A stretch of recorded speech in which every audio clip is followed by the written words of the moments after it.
একটা বেয়াদব আছে ওয়াকার, সে শহীদ ফ্যামিলিকে ননসেন্স বলছে, সে বলে সহজ আপনি কথা বলেন, আপনি কথা বলেন।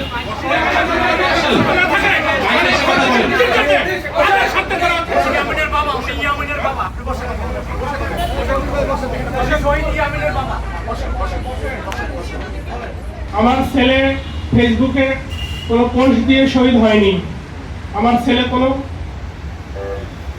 আন্দোলনের পানি খাওয়াইতে যে শহীদ হয় নাই, আমার ছেলে কোথায় পুলিশের সামনে বুক পেতে দিয়ে শহীদ হয় নাই, আমার ছেলে সাধারণ জনগণ ছাত্রদেরকে যখন পুলিশের এপিসি থেকে গুলি ছোড়া হচ্ছিল তখন সেই পুলিশের গুলি থেকে ছাত্র জনতাকে বাঁচানোর জন্য সেই এপিসির উপরে উঠে যায় এবং সেই ঢাকনা বন্ধ করতে যায়।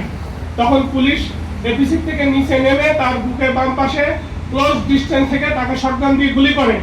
তারপরে সে যখন এপিসির উপরে পড়ে যায় তখন তারা তাকে নিয়ে বিভিন্ন দিকে প্রদক্ষিণ করে এবং এটা আমার ধারণা যে বিশ্বের সবাই দেখেছে আমার ছেলেটার উপর কি অমানবিকতা করা হয়েছে।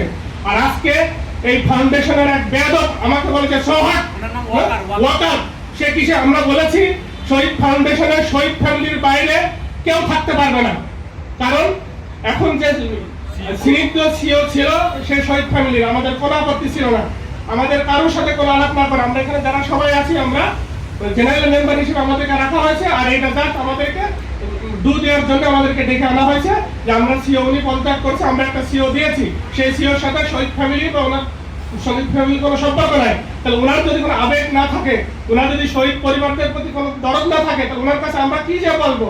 তাহলে কি আমাদের সন্তানরা কি শহীদ হয়েছে এই কারণে শহীদ ফ্যামিলির লোক এখানে রিপ্লেসন করার জন্য? আর ওনারা বলছে যে আমরা কোয়ালিফাইড লোককে বসানো হয়েছে। আমি বলছি যে কে কোয়ালিফাইড না শহীদ ফ্যামিলির ভিতরে?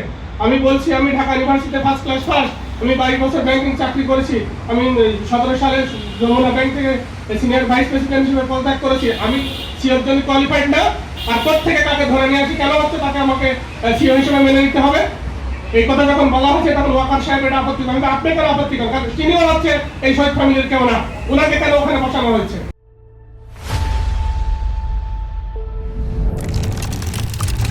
ওয়াকার সাহেব ফাউন্ডেশনের ট্রেজারার ছিল, ট্রেজারার, হ্যাঁ উনি বর্তমানে আছে এবং উনি প্রবলভাবে আপত্তি করছে যে এটা চেঞ্জ হবে না। কেন চেঞ্জ হবে না? আমাদের আবেগের কি কোনো মূল্য নেই? শহীদ ফ্যামিলিতে আমরা বলেছি যে সিও এর আগেও শহীদ ফ্যামিলিতে ছিল, এখনো শহীদ ফ্যামিলির ভিতর থেকে দিতে হবে এবং যোগ্যতর লোক আছে তাদেরকে আপনারা বসান। এনারা বলছেন না এটা চেঞ্জ হবে না, আমাকে বলছে সংবিধান করেছেন, আমি বলছি যে বাংলাদেশের সংবিধান যেখানে আমাদের ছেলেদের রক্তের বিনিময়ে চেঞ্জ করতেছি, আপনার ফাউন্ডেশনের সংবিধান চেঞ্জ করা হবে যে ফাউন্ডেশনের সবসময় সিও শহীদ ফ্যামিলির থেকে আসবে, নাহলে তো আমাদের কথা এমন। আমি সাধারণ মেম্বার হিসেবে বিভিন্ন শহীদ ফ্যামিলির সাথে যখন কথা বলেছি তখন এখানকার যারা সহযোগিতামূলক তাদের আচরণ পায় না, প্রফেশনাল বলে প্রফেশনাল আচরণ পায় না, পাবে থেকে কেউ তো ওখানে শহীদ ফ্যামিলির কেউ নাই। এমনকি ফাউন্ডেশনে যারা আহত যাদেরকে কর্মসংস্থান দেওয়া উচিত ছিল, ফাউন্ডেশনের অধিকাংশ কর্মচারী আহতও না, তারা আহত যোদ্ধাও না, তারা শহীদ ফ্যামিলির কেউ না। এটা তাদের আমরা ওয়াকার ট্রেজারার হিসেবে তার পদত্যাগ দ্রুত দাবি করতেছি, কারণ সে কোনো শহীদ ফ্যামিলিকে বলতে পারে না যে সো হট ননসেন্স